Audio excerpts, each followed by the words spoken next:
Olá, boa noite. Hoje é sábado, 7 de novembro e por isso mesmo é dia de informação semanal. Seja bem-vindo. Entraram esta quarta-feira em vigor medidas de contenção para 121 concelhos. Entram esta quarta-feira em vigor as medidas especiais aprovadas em Conselho de Ministros extraordinário para 121 concelhos, considerados de risco elevado. Assim, o Governo determinou alargar a outros concelhos as medidas já aprovadas para Felgueiras, Lousada e Passos de Ferreira. Para os concelhos abrangidos pelas novas medidas, o Conselho de Ministros determinou o dever de permanência no domicílio, devendo os cidadãos abster-se de circular em espaços e vias públicas, exceto para o conjunto de deslocações já previamente autorizadas, às quais se juntam as deslocações para atividades realizadas em centros de dia, para visitar utentes em estruturas residenciais para idosos, unidades de cuidados continuados integrados da Rede Nacional de Cuidados Integrados ou outras respostas dedicadas a pessoas idosas, bem como as deslocações a estações e postos de correio, agências bancárias e agências de corretores de seguros ou seguradoras, e as deslocações necessárias para a saída de território nacional continental.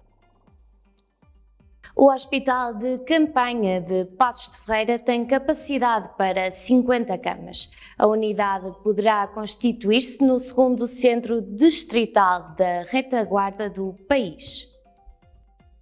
O presidente da Comissão Distrital da Proteção Civil do Porto e também autarca da Câmara de Gondomar, Marco Martins, visitou esta quarta-feira o Hospital de Campanha instalado na cidade de Passos de Ferreira, unidade que poderá constituir-se no segundo centro distrital de retaguarda do país, tendo condições para ajudar a minorar o impacto verificado no Hospital Padre Américo e que vai ter capacidade para cerca de 50 camas. Segundo a autarquia passense, o responsável da Comissão Distrital da Proteção Civil do Porto realçou que é fundamental a entrada em funcionamento desta infraestrutura, pelo que irá comunicar ao Governo as condições das instalações, consideradas bastante diferenciadas, no sentido de ser avaliado o nível de cuidados de saúde a prestar e, desta forma, adequar os recursos humanos a afetar ao equipamento.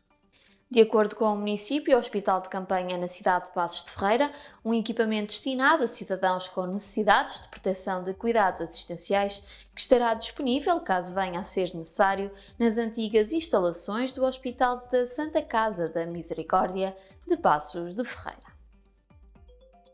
A Ministra da Saúde, Marta Temido, visitou esta sexta-feira o Centro Hospitalar do Tâmega e Sousa, reuniu com a sua administração, mas também com Antonino de Sousa, Presidente da Câmara Municipal de Penafiel, e Gonçalo Rocha, Presidente da Comunidade Intermunicipal do Tâmega e Sousa. Nós, relativamente à situação atual do hospital, aquilo que sabemos é que melhorou já de alguma forma, com as medidas que foram adotadas agora nestes últimos dias, e aquilo que nós fomos transmitindo à Sra. Ministra foi, por um lado, que ficamos satisfeitos que essas medidas tivessem sido aplicadas, mas também que já falávamos destas medidas há mais de 15 dias. Portanto, se as medidas foram agora adotadas, se tivessem sido adotadas com maior antecedência, podíamos ter evitado alguma da dor, algum sofrimento e do constrangimento que o hospital viveu nestas duas últimas semanas, quer os doentes, quer os utentes, quer até os profissionais de saúde. Sabemos que, de facto, há um número muito significativo de altas nestes últimos dias e nós queremos crer, obviamente, que se foram dadas essas altas é porque, do ponto de vista médico, que elas se justificavam. Portanto, isso é uma questão que é muito técnica e na qual não temos, naturalmente, intervenção. Sabemos dos números, mas a nossa convicção é que terão sido dadas por se justificarem, obviamente. A estrutura montada no exterior de apoio à urgência do Padre Américo entra em vigor este fim de semana. O O Centro Hospitalar do Tâmega e Sousa anunciou esta quinta-feira, em comunicado, que entra em funcionamento a partir deste fim de semana uma estrutura exterior de apoio à urgência com cerca de 500 metros quadrados. Segundo o Conselho de Administração do Centro Hospitalar Tâmega e Sousa, a estrutura ficará de modo definitivo ali instalada para auxiliar permanentemente o já habitual elevado movimento naquela que é a segunda maior urgência do norte do país. O Conselho de Administração do CHTS avançou também que está a ser instalado num terreno cedido pela Câmara Municipal de Penafiel à entrada do hospital um drive-thru para a realização de testes Covid que permitirá fazer um serviço adicional à população e ao mesmo tempo reduzir de modo significativo o afluxo inapropriado aos serviços de urgência, libertando este serviço para o atendimento dos doentes verdadeiramente urgentes. O penafilense Pedro Ferreira, cientista investigador, esteve no Especial Informação no momento em que o estado de emergência está em iminência. Como todos devem imaginar, mas como sabes, estou sempre disponível para ajudar, e sabes que a minha voz é uma voz de confiança, de positiva, mas também de assertividade, e nós vamos ter aqui uma discussão, eu acho que muito interessante, especialmente neste ambiente ríspido, onde as pessoas parecem perder muito o sentido daquilo que dizem, Paulo, como nós discutimos muitas vezes em off, e eu acho que é preciso tratar as coisas com responsabilidade, serenidade, mas também com pragmatismo e sendo objetivo nas análises que fazemos. A Câmara Municipal do Marco de Canaveses comparticipa à vacina da gripe a 500 idosos com mais de 65 anos. A Câmara do Marco de Canaveses vai comparticipar à vacina da gripe a 500 marcoenses com mais de 65 anos. A autarquia esclareceu que os idosos estão abrangidos pelo programa Vacinação SNS Local, sendo que este apoio resultou de um protocolo realizado entre o município e a Associação Dignitude, instituição particular de solidariedade social sem fins lucrativos, com o objetivo de proteger os mais vulneráveis, nomeadamente as pessoas com idade igual ou superior a 65 anos, através da promoção da vacina contra a gripe sazonal. Para os municípios usufruírem da vacina da gripe, basta terem 65 anos ou mais, procurar uma das 10 farmácias do concelho e fazer prova de residência sem necessidade de receita médica. Apesar de a vacina ser gratuita, a sua administração nas farmácias implica um custo para os utentes até um valor máximo de 2,25 €, que será suportado pelo município, prefazendo um encargo de 1.125 €, adiantou a autarquia.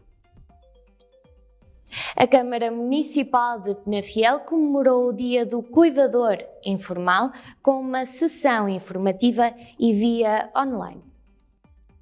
A Câmara de Penafiel assinalou esta quinta-feira o Dia Mundial do Cuidador Informal com a realização de uma ação informativa via aplicação Zoom sobre o Estatuto do Cuidador Informal com cerca de 80 inscrições. Segundo a autarquia, a iniciativa foi dinamizada pelo Presidente da Câmara Municipal de Penafiel, Antonino de Sousa, pela Diretora Adjunta do Centro Distrital da Segurança Social, Rosário Loureiro, e pela enfermeira Yolanda Couto do ACES Tâmega 2, tendo como propósito homenagear quem se dedica a cuidar daqueles que não o podem fazer por si próprios. Autarcas do Val de Sousa dão mais um passo para a construção da linha ferroviária do Val de Sousa. Os autarcas do Val de Sousa estiveram reunidos esta terça-feira de manhã por videoconferência num encontro que contou com a presença do Presidente da Direção do Conselho Metropolitano da Área Metropolitana do Porto, Eduardo Vitória, e do Vice-Presidente do Conselho de Administração das Infraestruturas de Portugal, Carlos Alberto Fernandes, para elaboração de um protocolo a celebrar em dezembro entre a Empresa Infraestruturas de Portugal e as câmaras municipais de Paredes, Passos de Ferreira, Valongo, Lousada e Felgueiras, no âmbito dos estudos necessários à construção da futura linha ferroviária do Val do Sousa. Segundo a Câmara de Passos de Ferreira, o protocolo deverá ser formalmente assinado durante o próximo mês de dezembro, constituindo mais um passo decisivo para a construção desta nova linha ferroviária fundamental para o desenvolvimento de uma região com mais de 500 mil habitantes e milhares de empresas. A feira de São Martinho em Penafiel irá acontecer, mas nos moldes habituais das feiras municipais e sem comida e bebida. A Câmara de Penafiel esclareceu esta terça-feira em nota de imprensa que irá manter a feira de São Martinho com as mesmas regras das feiras do mês, mas sem as áreas de comidas e bebidas. No dia 11 de novembro, dia de São Martinho, haverá feira, mas com as mesmas regras das feiras do mês, cumprindo todas as normas da DGS. Ainda no cumprimento dos termos da DGS, não será permitida áreas de comidas e bebidas, adiantou o município, confirmando que as feiras vão manter-se nos moldes habituais. Foi adiado o derby deste fim de semana do Concelho de Paredes. O jogo entre aliados de Lordelo e Rebordosa, a contar para a 8ª jornada da Divisão Elite, foi adiado. Em causa estão casos de Covid-19 detectados no plantel lordelense. Do lado do aliados foram identificados cerca de 7 atletas infectados e o mesmo número em isolamento, o que levou à suspensão dos treinos da equipa sénior desde o dia 26 de outubro até dia 4 de novembro, esclareceu Vítor Ribeiro, diretor desportivo do clube. E chegamos à parte deste Informação Semanal, onde recebemos os nossos habituais comentadores. Este sábado, 7 de novembro, tenho na minha companhia Diogo Meireles, que está do outro lado de lá, via Skype. Boa tarde, Diogo, tudo bem? Olá, boa tarde, tudo bem? Diogo, que está no Conselho Nacional da Juventude Popular, e fazemos esta participação via Skype também devido à pandemia Covid-19 que tem aumentado, e por isso o Novo Canal quis dar o exemplo. Diogo, começamos precisamente pelo CDS-PP, que defende que o Estado deve contratualizar os serviços de saúde com o setor social e particular. Com que fundamentos é que o CDS-PP defende esta posição?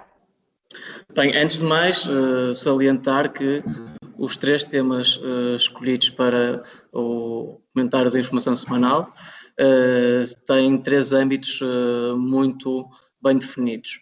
Em primeiro vamos abordar um tema de âmbito nacional, depois abordar um tema de âmbito distrital e, por último, um tema de âmbito local. Portanto, hoje vamos conseguir abordar todos os níveis que compõem a divisão, chamando assim, da estrutura governamental e administrativa do nosso país. E sim, começar por comentar esta medida que o CDS propôs. Na minha opinião, não havia necessidade. Nós estamos a atravessar este momento com a epidemia Covid-19 que estamos todos a ter de lidar, para que o Estado olhe para o serviço público e para o serviço privado, e neste caso estamos a falar do setor da saúde, porque o que o CDS propõe é que o Estado contratualize com o setor privado e com o setor social, para que as consultas, as cirurgias e os exames que neste momento o Serviço Nacional de Saúde não dá resposta, pela prioridade de tratar os doentes infectados com o Covid-19, e nós não devemos pensar apenas num Serviço Nacional de Saúde. A posição do CDS é que nós devemos olhar para um Sistema Nacional de Saúde, contando com todos os colaboradores com todos os profissionais na área da saúde, para que os recursos não sejam desperdiçados. Se o setor público, a nível da saúde, não é capaz de dar resposta às solicitações, e neste momento a exigência e o impacto que a epidemia está a ter no nosso SNS é de tal forma grande e os privados podem e devem ser chamados a jogo para poderem ajudar e para poderem atender os utentes que necessitem de serviços de saúde. Diogo, já tínhamos falado assim por alto um bocadinho sobre isto no teu último comentário, tinha aliás referido e trazido à mesa sobre os hospitais militares. É, na vossa opinião, portanto, uma forma de descongestionar os hospitais públicos neste momento? Completamente. É uma forma de nós não deixarmos de disponibilizar a quem necessite cuidados de saúde essa possibilidade, porque o que nós propomos é que o Estado já iria gastar esse dinheiro com esses serviços de saúde e neste momento só não gasta esse dinheiro porque o SNS está lotado. A proposta aqui é a quem precisa e os serviços de saúde que têm a possibilidade de prestar estes serviços não deixarem de o fazer, porque a saúde não espera, porque a questão é mesmo esta. Porque se nós adiarmos esta solução, se as cirurgias, se as consultas, se os exames que agora são considerados não urgentes, ou não são considerados prioritários, pelo menos nesta fase, não se realizarem, é a saúde que está a ser colocada em causa. E nós não sabemos se a pessoa que não tem estes serviços agora, se daqui a alguns meses estará viva, porque é isso que nós nos temos de questionar, se essas pessoas estarão vivas para terem acesso a esses serviços. A saúde não espera. Portanto, esta medida já vem tarde, já devia ter sido tomada, ainda não foi tomada e é uma proposta essencial que o Governo deve aprovar o mais rápido possível.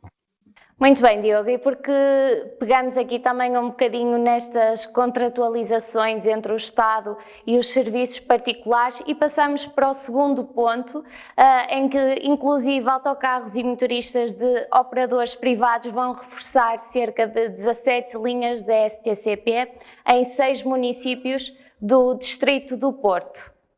Uma boa notícia para a área metropolitana do Porto. Exatamente, portanto aqui até posso afirmar que é um elogio ao Governo, porque na área dos transportes, na área da mobilidade, adotou a solução que já deveria ter adotada na área da saúde. Portanto, aqui é de salutar esta medida, em que o Governo vai disponibilizar 1,5 milhões de euros para que as áreas metropolitanas, no caso de Lisboa e do Porto, possam assinar contratos com operadores privados. Tipicamente, os operadores privados na área de transporte são aqueles que prestavam serviços no setor do turismo, que neste momento estão parados. E que estão parados há cerca de 8 meses, ou seja, desde o início desta pandemia? Exatamente, portanto, estão parados há 8 meses. Por um lado, há esse problema, não têm trabalho. E por outro lado, há a necessidade de reforçar os transportes públicos. E aqui o Governo fez bem de olhar para os privados como um auxílio e podemos reforçar. Neste caso, como disseste e bem, são 6 concelhos do Distrito do Porto que são abrangidos, no caso Porto, Matosinhos, Maia, Valongo, Gondomar e Vila Nova de Gaia, em que operadores privados vão reforçar 17 linhas do STCP. Isto é uma medida extraordinária e eu acho que nós devemos usar como exemplo o que está a ser feito na área dos transportes, não só para os transportes, mas também para a saúde, por exemplo. Exatamente. Muito bem, Diogo, é uma medida também que permite tirar do layoff centenas de trabalhadores, de motoristas que pararam durante este tempo.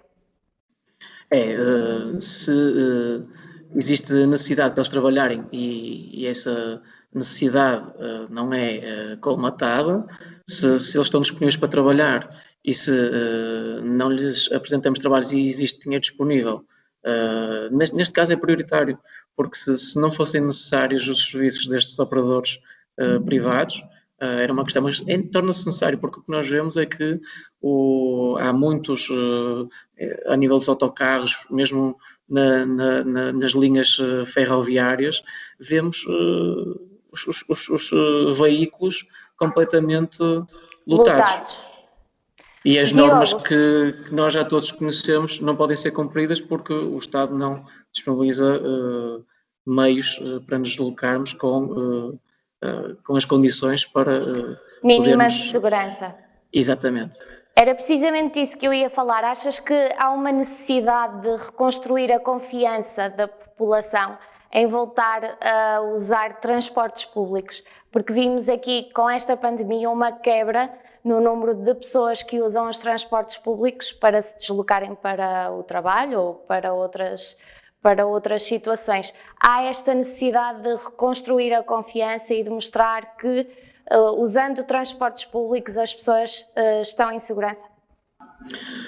Há essa necessidade de restabelecer a confiança para que as pessoas possam olhar para os serviços públicos com confiança. No caso dos transportes, porque o que nós vemos é que há muita gente com receio de entrar num autocarro ou de entrar num comboio, por exemplo, porque sabem que não estão garantidas as condições mínimas de segurança. E se o Estado exige, por um lado, que nós compramos as normas e depois não disponibiliza os meios para nós podermos... Portanto, neste caso, o Estado está a oferecer-nos uma solução para nós entrarmos em incumprimento. E assim não há confiança. Estas linhas serão reforçadas principalmente nas horas de ponta, certo? Ou estou errada? Não sei precisar a que horas é que elas vão ser, eu não recolhi informação a esse nível, se vai ser nas horas de ponta ou se não vai. Agora, mediante aquilo que foi comunicado, parece que é uma solução que vai permitir diluir a concentração de muitas pessoas. É um reforço significativo. Não sei se vai resolver a questão em pleno.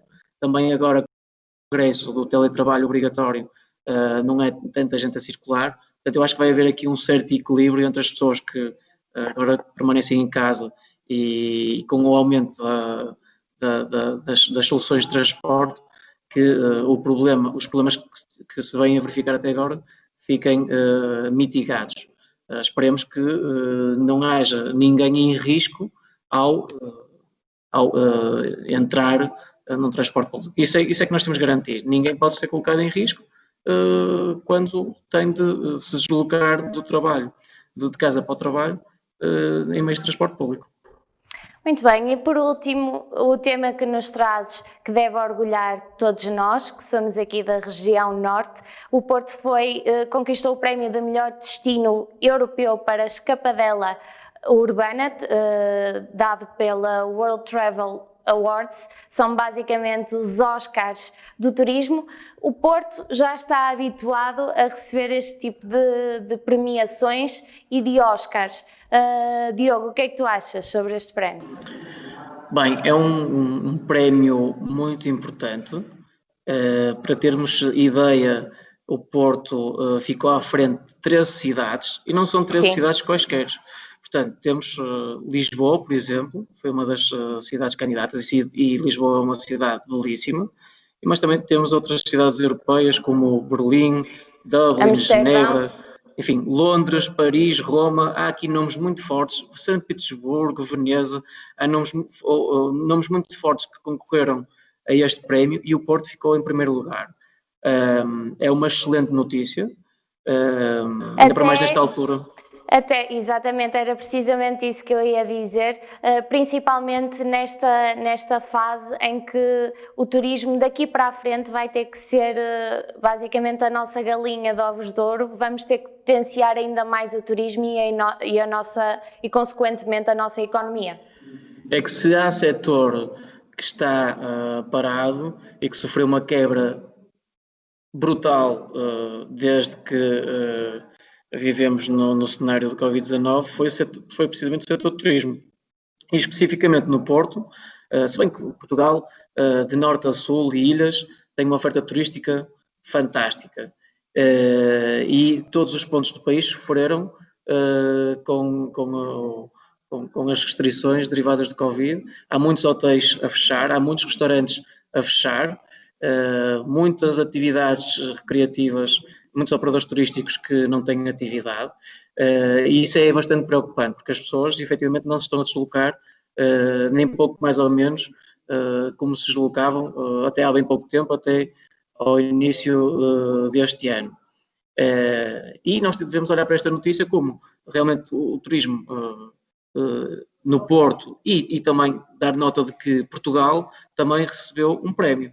Não foi só o Porto que recebeu o prémio de melhor destino turístico enquanto city break, enquanto destino para uma escapadela, chamando assim um nome mais usual mais comum, em português. um mais usual. Portugal, pelo quarto ano consecutivo, foi reconhecido, foi premiado como o melhor destino europeu. Portanto, temos o Porto premiado, temos Portugal premiado. Eu acho que o turismo, nós temos sempre de olhar para o turismo, como disseste bem, como a nossa galinha dos ovos de ouro, porque realmente é um setor em que nós podemos produzir muita riqueza. Aliás, é dos principais setores exportadores, porque nós consideramos o turismo como um setor exportador, porque quem nos recebe deixa cá algum dinheiro e podemos considerar como sendo um tipo de exportação. E esperemos que, assim que houver possibilidade do turismo retomar, estou certo que com estes prémios que foram atribuídos, não só ao Porto, e não só aos prémios que também foram atribuídos a Lisboa, e com o prémio que foi atribuído a Portugal, no seu todo, que os estrangeiros olhem para aquilo que nós temos para oferecer como algo muito valioso a nível arquitetónico, a nível cultural, a nível social, porque realmente Portugal é um país fantástico para receber turistas, e a nossa região, eu acho que a nossa região, a região norte do país, também é muito reconhecida por saber receber as pessoas, por ser um povo muito afável, e isso dificilmente se encontra numa outra cidade europeia. Exatamente. Muito bem, Diogo, e terminamos por aqui a tua intervenção nesta informação semanal. O Congresso está a decorrer com todas as normas de segurança? Sim, isso foi uma preocupação que a Mesa do Conselho Nacional teve, de garantir que podemos continuar a fazer política, portanto, a atividade política não deve estar inativa, mas deve fazer-se com todas as normas, portanto, com todas as regras que nós conhecemos, com as cadeiras devidamente distanciadas umas das outras, com o controle de temperatura à porta, enfim, todas as regras que nós já todos conhecemos estão a ser cumpridas, e é importante nós também ressalvarmos que é muito difícil fazer atividades presenciais nos tempos que correm, e quando elas são feitas temos mesmo de garantir que nada é esquecido, para nós podermos proteger quem participa e depois quem não participa, mas indiretamente depois estará em contacto com as pessoas que presencialmente se deslocaram, neste caso ao Conselho Nacional. Mas sim, foi bom observar que todas as medidas foram adotadas, e isso deixa os participantes descansados. Muito bem, Diogo, desejo-te um ótimo fim de semana e muito obrigada pela tua intervenção aqui no Informação Semanal. Obrigado, boa tarde. Quanto a si, continua desse lado, nós voltamos daqui a 30 segundos. Até já.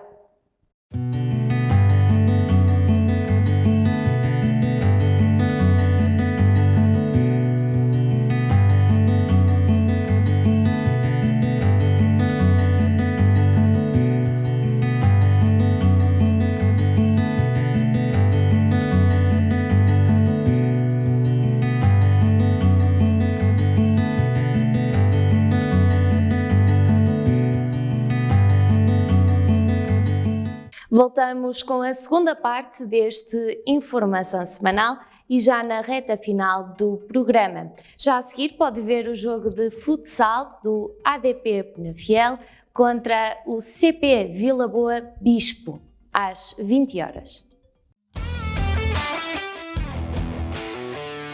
Em direto, o jogo este fim de semana. O desporto regional é no Novo Canal.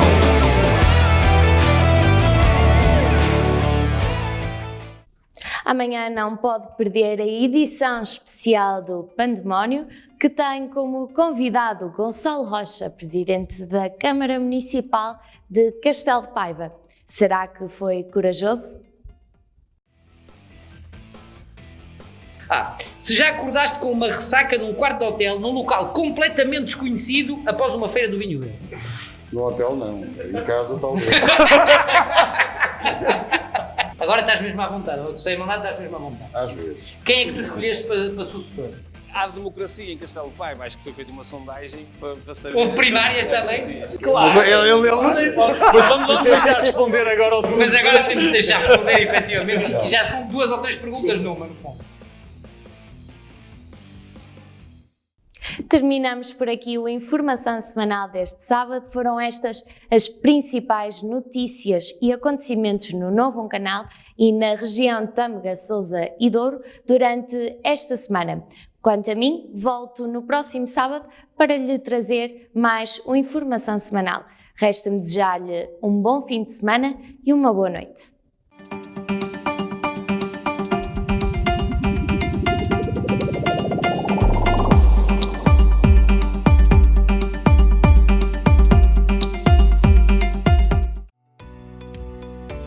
Novo Canal. Sempre Novão, sempre seu.